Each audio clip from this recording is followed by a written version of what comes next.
भवनों को ना तो गिराया जा रहा है, ना ही निगम की ओर से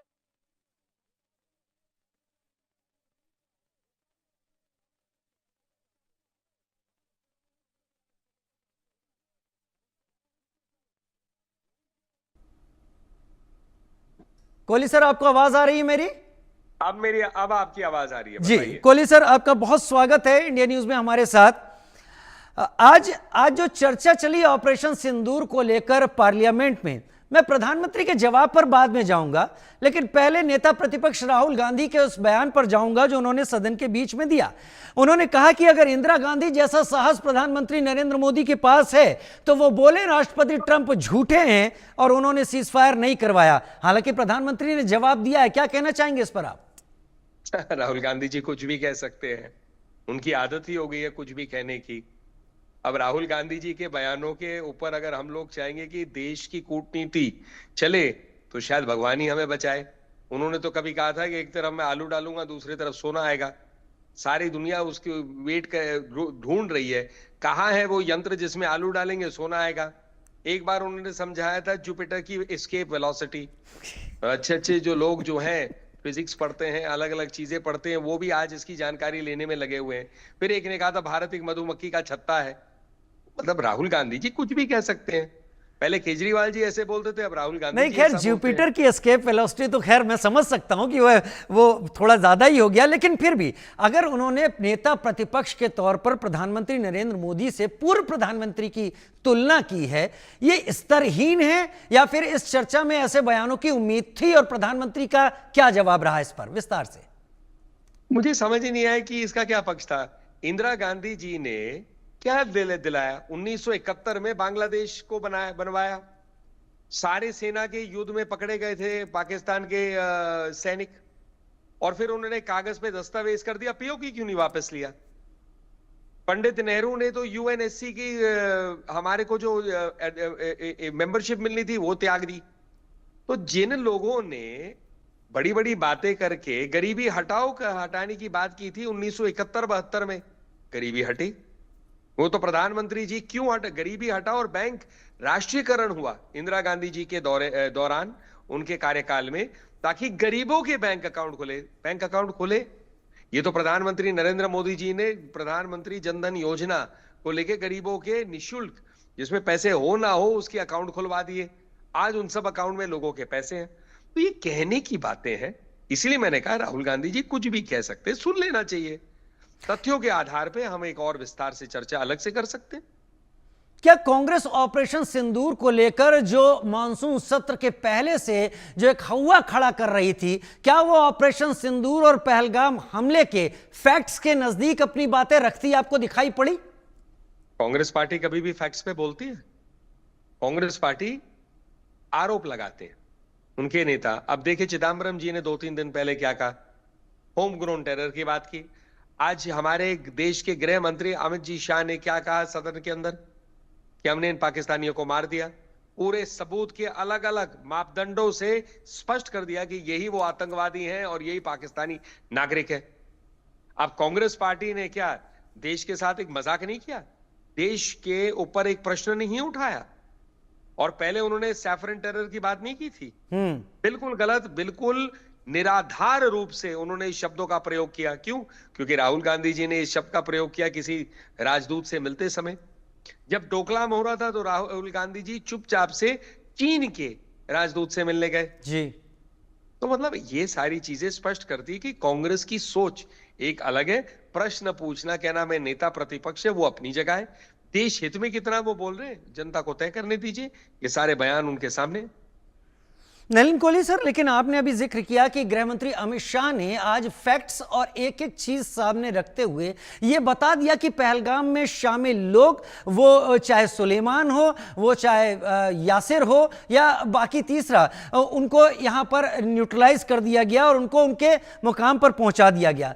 मैंने समाजवादी पार्टी सुप्रीमो अखिलेश यादव को सुना, उन्होंने कहा, गौर कीजिएगा, उन्होंने कहा कि आखिर एनकाउंटर कल ही क्यों हुआ? मानसून सेशन का पहला दिन था। अरे वाह! मतलब तो अखिलेश जी क्या कह रहे थे कि अगर आतंकवादी मिल जाए तो उनको रोक लेते कुछ दिन के लिए, उसके बाद एनकाउंटर करते, ताकि जो है ये आरोप ना लगे कि मॉनसून सत्र के दौरान क्या हुआ। इस बात पे खुशी नहीं हो रही कि जिन आतंकवादियों ने 26 भारतीय नागरिकों का धर्म पूछ के उनके कपड़े उतारकर देखना कि ये हिंदू धर्म के हैं या कौन से मुसलमान धर्म के हैं, ऐसे लोगों को मार देना जो हमारे सैनिकों ने किया, जम्मू कश्मीर की पुलिस ने किया, सीआरपीएफ ने किया, उस पर ऐसा प्रश्न उठाए? कमाल करते हैं अखिलेश जी, उनसे तो ये अपेक्षा नहीं थी। लेकिन प्रधानमंत्री ने आज पहली बार एक ऐसा फैक्ट सामने रखा जो प्रधानमंत्री को लगातार डोनाल्ड ट्रंप के नाम पर घेरे जाने के बाद सामने आया, और प्रधानमंत्री ने कहा, इसे मैं ऑन रिकॉर्ड आपके सामने रख रहा हूं, हालांकि बीजेपी और सरकार साफ कर चुकी थी कि डोनाल्ड ट्रंप से कोई बात नहीं हुई। उन्होंने कहा कि वाइस प्रेसिडेंट जेडी वैंस से उनकी बात जरूर हुई है। उन्होंने क्या कहा और भारत ने क्या चीज रखी?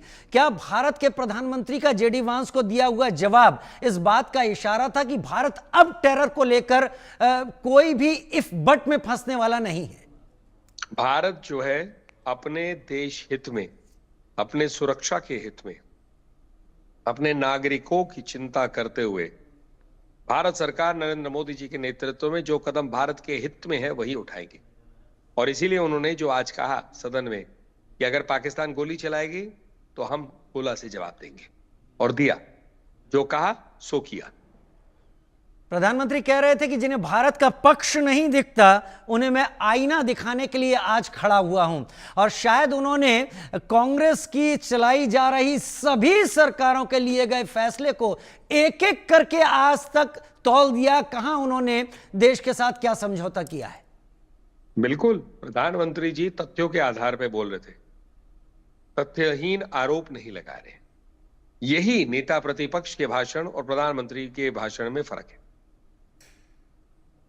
नलिन कोहली जी, ऑपरेशन सिंदूर से लेकर सिंधु तक प्रधानमंत्री मोदी ने कहा, प्रधानमंत्री बहुत ज्यादा तल्ख दिखे आज IWT को लेकर, इंडस वाटर ट्रीटी, सिंधु जल समझौते को लेकर। बड़े स्पष्ट रूप से प्रधानमंत्री जी और सरकार ने कहा है कि जैसे आतंकवाद और बातचीत साथ नहीं चल सकते, वैसे ही पानी और खून साथ नहीं बह सकते। ये निर्णय देश हित में लिया गया है।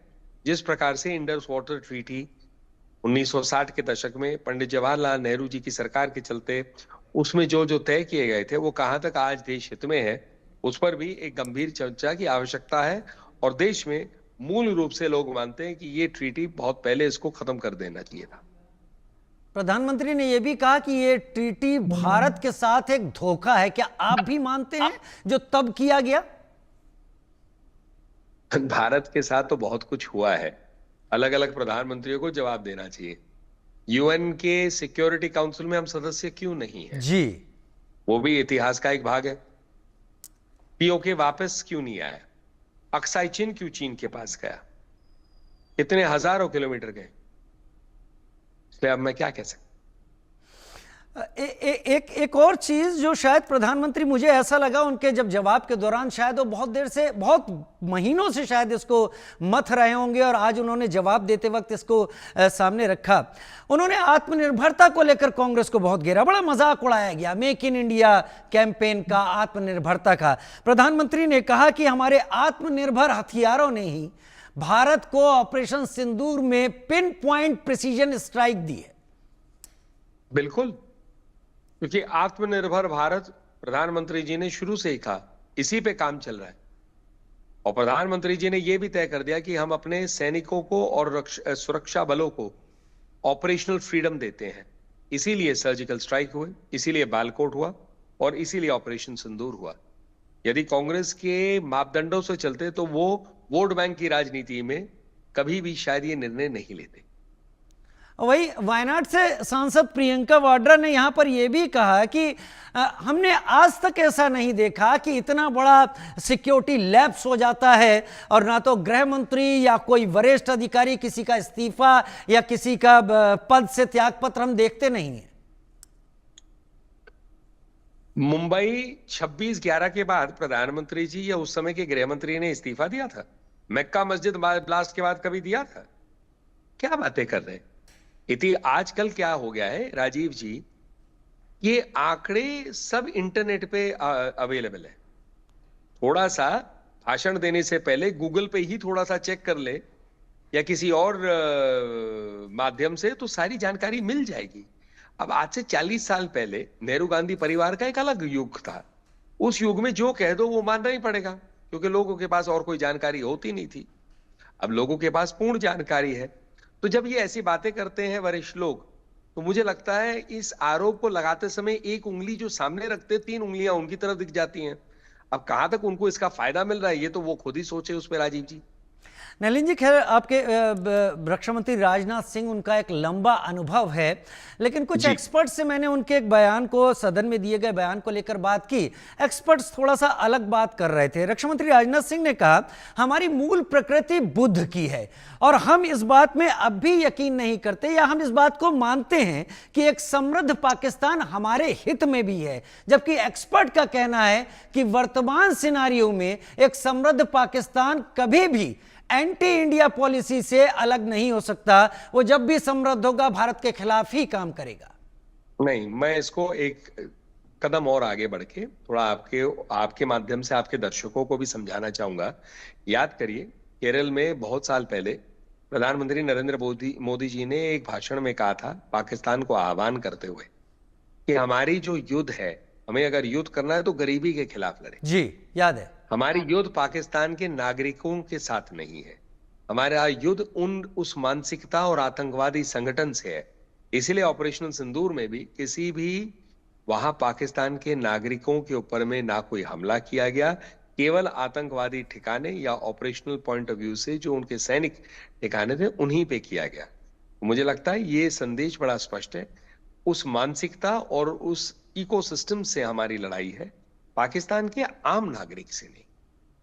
अब आप बहुत बेहतर समझा रहे हैं और मुझे लगता है कि हमारे डीजीएमओज भी और हमारे वरिष्ठ सेना के अधिकारी भी इन बातों को क्लियर कर चुके हैं। लेकिन गौरव गोगोई की वो बात, जिसको कि कई अखबारों में भी देखा गया, कई जगह उस पर चर्चा भी हुई। गौरव गोगोई ने कहा कि सरकार ने हर बार एक बात कही, पाकिस्तान घुटने टेकने के लिए तैयार हो गया था और भारत ने नहीं, पाकिस्तान के डीजीएमओज ने भारत के डीजीएमओ से टाइम मांगा कि हमें बात करनी है, इस चीज को खत्म करनी है।